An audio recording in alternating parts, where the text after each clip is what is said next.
Okay, let's kick things off with a quick question. What do you think is the absolute biggest mistake most beginners make when they decide to jump into the import-export business? Well, I'll give you a hint. It has everything to do with where they spend their money first. You see, so many eager beginners do the exact same thing. They go out and buy products right away. They fill up an entire warehouse with inventory, tying up a massive amount of their hard-earned cash, and only then do they start frantically searching for buyers. And what usually happens? Months go by, those goods are just sitting there gathering dust, and their capital is completely locked up. Professional exporters, they do the exact opposite. Welcome to The Explainer. Today, we're breaking down the absolute foundational steps of the import-export world.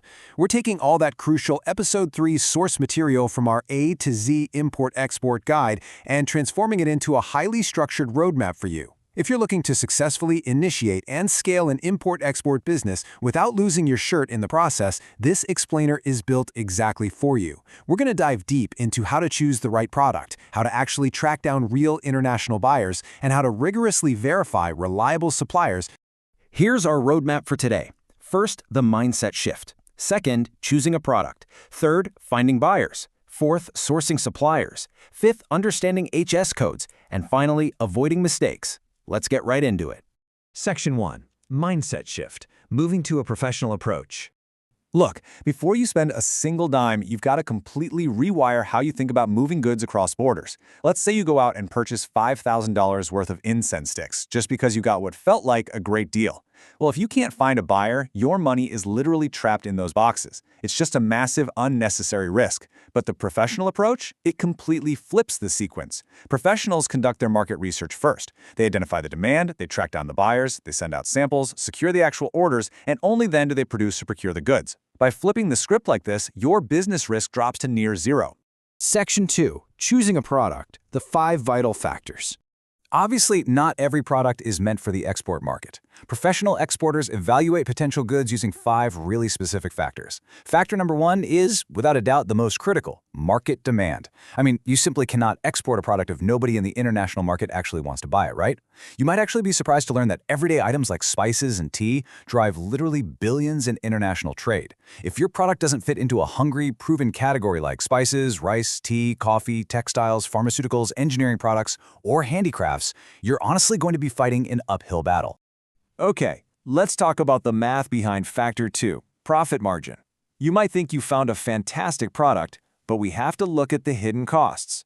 Let's say your base product cost is $100. Then you add $20 for freight, $10 for packaging, and another $5 for your export documentation. Suddenly, your total cost is up to $135.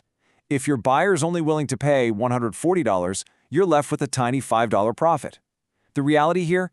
A $5 margin simply isn't sustainable when you're dealing with all the complexities of international trade.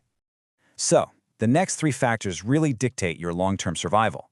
Factor 3 is consistent quality. If you send a buyer excellent premium turmeric powder in your first shipment, but that second shipment is subpar, that buyer is gone forever. Consistency is what builds relationships. Factor 4 is export regulations. Certain categories, like food products, chemicals, medical items, and ag goods, require incredibly strict compliance and specific certifications. You have to verify these hurdles before you jump in. Finally, Factor 5, product knowledge. Stick to what you know. If you have a background in agriculture, start with spices or food products.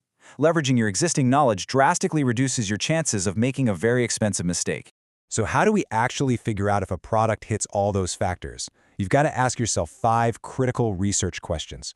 Which countries actually import this product? Is that demand growing or is it shrinking? Who are your competitors going to be? What exact prices are buyers currently paying, and what certifications are legally required? For example, if you want to export turmeric, you need to research which specific countries buy it, what packaging sizes they prefer, and the exact quality standards they demand. The more meticulous you are with this research, the lower your financial risk is going to be. Section 3. Finding buyers. Where do they actually come from? This is honestly the most intimidating question for anyone starting out. But luckily, there are 4 proven sourcing methods to locate serious, legitimate buyers. First up, B2B marketplaces like Alibaba, IndiaMart, and Trade India. Second, targeted Google searches. But don't just type in buyers. You need to search specifically for things like rice importers in UAE or garment buyers in Germany. Third is LinkedIn. Guys, LinkedIn is an absolute goldmine. You want to search for exact decision-maker job titles, procurement manager, purchasing manager, or import manager at your target companies. And finally, international trade fairs. Getting your boots on the ground at major events like GoFood in Dubai lets you meet buyers face-to-face and build trust almost instantly. Now notice what happens when you finally do contact those buyers. So many beginners absolutely destroy their chances right out of the gate with terrible first messages. A message that just says, "Please buy my products," looks desperate and completely amateur. Compare that to a highly professional introduction from our hypothetical ABC Exports India. They clearly state who they are, what premium product they offer, and politely offer to share a catalog and samples. That right there is how you create a strong, credible first impression that buyers will actually respond to. But hold on, once a buyer responds, you cannot just blindly trust them. You absolutely must run them through a verification checklist. Check their website, verify their email domain, and this is a big one. A buyer contacting you from an @gmail.com or an @yahoo.com address is a massive red flag. Seriously, unless their legal name is actually Mr. Google, you want to see an official company domain. Check their company registration to make sure they legally exist. Review their LinkedIn presence to see if they have real employees. And most importantly, schedule a video meeting. Real serious buyers are almost always willing to hop on a quick video call to discuss business. Section 4. Sourcing suppliers. Finding the people who actually make the goods. So whether you're an importer or if you just need someone to manufacture the goods you're planning to export, you need rock-solid suppliers. Where do you find them? Well, the sources are similar to finding buyers, but tailored for manufacturing. Alibaba is excellent for global sourcing. Made in China is specifically popular for tracking down the actual manufacturing factories rather than just dealing with middlemen. Global Sources is widely trusted. And of course, international trade fairs are where many of the major manufacturers will actually set up booths to show off their capabilities in person. Now, just like with your buyers, rigorously verifying your supplier is your ultimate shield against total financial disaster. Never, ever place a large order based purely on a few nice photos on a website.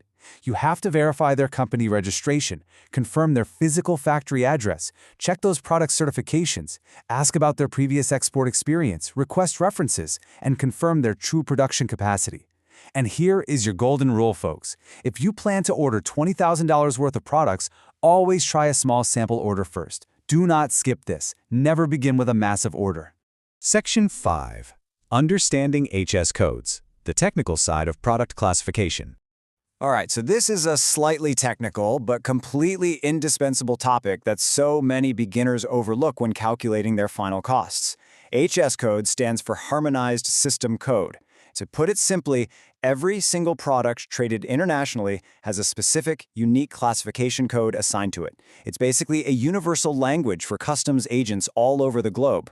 Rice has its own unique HS code. Turmeric has its own code. Garments have their own code. This little string of numbers is exactly how the entire world identifies what is sitting inside your shipping container. And getting this wrong, it can cost you everything. The HS code directly determines the customs duties you're going to have to pay. It dictates exactly what documentation requirements are needed to clear customs smoothly. It enforces specific trade regulations for that exact product category. And on a much more positive note, correctly identifying your HS code is often what unlocks specific government export benefits. So yeah, you absolutely must know your product's specific code. Section 6. Avoiding mistakes. Putting together your playbook for success. We've covered a ton of ground today, so let's consolidate everything we've learned into a clear playbook. Let's recap the 5 specific mistakes that absolutely destroy beginner businesses. Number 1, buying inventory before you ever find a buyer. Number 2, ignoring consistent product quality. Number 3, blindly trusting buyers without running them through a verification checklist. Number 4, skipping that crucial market research phase. And number 5, placing large, expensive orders with completely unknown, unverified suppliers. These are the classic hallmarks of that amateur approach we talked about right at the beginning. Ultimately, it all boils down to this definitive contrast. Unsuccessful exporters chase quick profits. They ignore verification, they skip all the planning, and they totally neglect quality control. But the success formula, the one used by real professional exporters, it requires discipline. You research the market, you verify the buyers, you send out samples to prove your worth, you maintain strict quality, you build genuine long-term relationships, and you focus heavily on repeat business, not just one-off transactions. That is exactly how you build a resilient import-export empire. And that wraps up our step-by-step roadmap for product, buyer, and supplier selection. But hey, the journey definitely doesn't stop here. In our next explainer, we're going to tackle how your goods actually move physically across the world. We'll be breaking down Incoterms, logistics, and customs clearance. We're going to decode all those confusing acronyms like EXW, FOB, CIF, and DDP and explain exactly who is on the hook to pay for freight and insurance. You really won't want to miss that one. Thank you so much for joining me today. I really hope this structured look at the foundational steps of international trade has empowered you to take that professional leap. But before we sign off, I'd love to hear from you. Think about everything we discussed today. The products, the demand, the research. Which country would you most like to export to in the future? Let that question spark your curiosity, go start your research, and I'll see you in the next explainer.